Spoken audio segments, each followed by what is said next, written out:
Welcome to the Genius Factory. Enjoy the video. You start by getting detection right.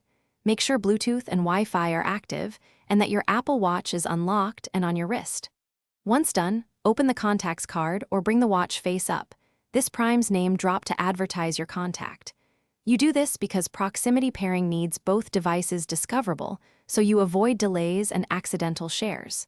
Now, approach the other person's device slowly, keeping the screens facing each other, and prepare to initiate the exchange.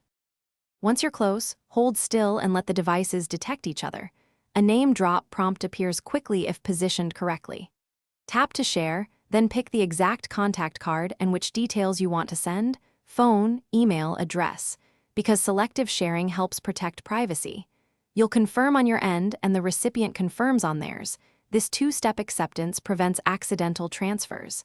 Make sure to watch for a success animation. It shows the exchange finished and the contact saved.